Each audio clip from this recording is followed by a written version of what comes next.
नमस्कार, मैं हूं फरहान। आप देख रहे हैं नेक्स्ट 9 न्यूज नेशन। इस वक्त हम बात करेंगे महाराष्ट्र की। महाराष्ट्र में उद्धव ठाकरे की सरकार को गिरा दिया गया। भारतीय जनता पार्टी के साथ सरकार भी बन गई, लेकिन मौजूदा समय में एकनाथ शिंदे और देवेंद्र फडणवीस ने एक ऐसी बात है जिसको पीछे नहीं रखा उद्धव ठाकरे की। उद्धव ठाकरे का एक ऐसा काम अपनी सरकार में रहते हुए जो देवेंद्र फडणवीस को भी पसंद है और एकनाथ शिंदे को भी पसंद है। लगातार उद्धव ठाकरे के सभी कार्यों की आलोचना होती रही, लेकिन आखिर धोखे से या जानबूझकर वह कौन सा काम है जो उद्धव ठाकरे कर गए और वह देवेंद्र फडणवीस को भी पसंद आया, एकनाथ शिंदे को भी पसंद आया। इस बात से देखिए, आप लोगों ने अंदाजा तो लगा लिया होगा, जरूर वह काम हिंदुत्व से संबंधित होगा, तभी उन दोनों को पसंद आया। क्योंकि जो आरोप लगाए गए खास तौर पर उद्धव ठाकरे को लेकर, तो वह यही लगाए गए कि हिंदुत्व से दूर जा रहे हैं, सेकुलर हो रहे हैं। सेकुलर नहीं होना है, कम्युनल रहना है, सांप्रदायिकता रहनी चाहिए आपके अंदर। यदि आप सेकुलर हो गए तो राजनीति खराब हो जाएगी।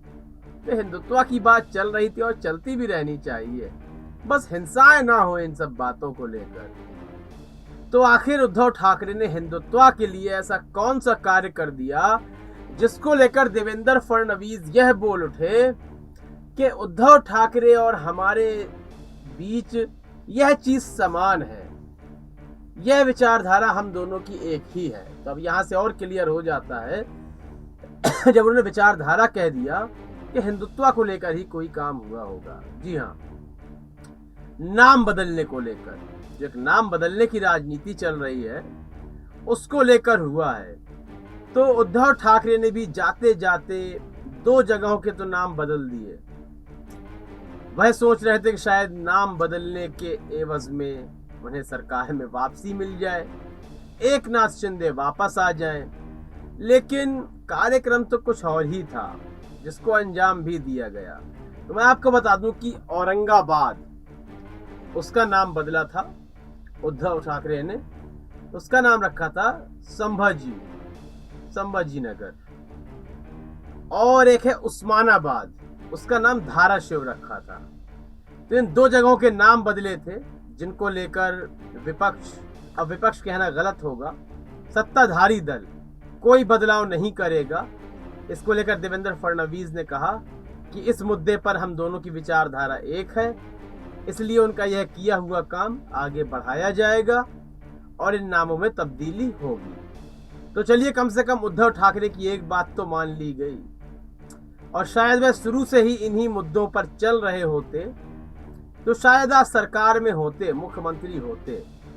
अब लेकिन वह मुख्यमंत्री नहीं है, इस्तीफा दे चुके हैं। फ्लोर टेस्ट में भी हार का सामना करना पड़ा।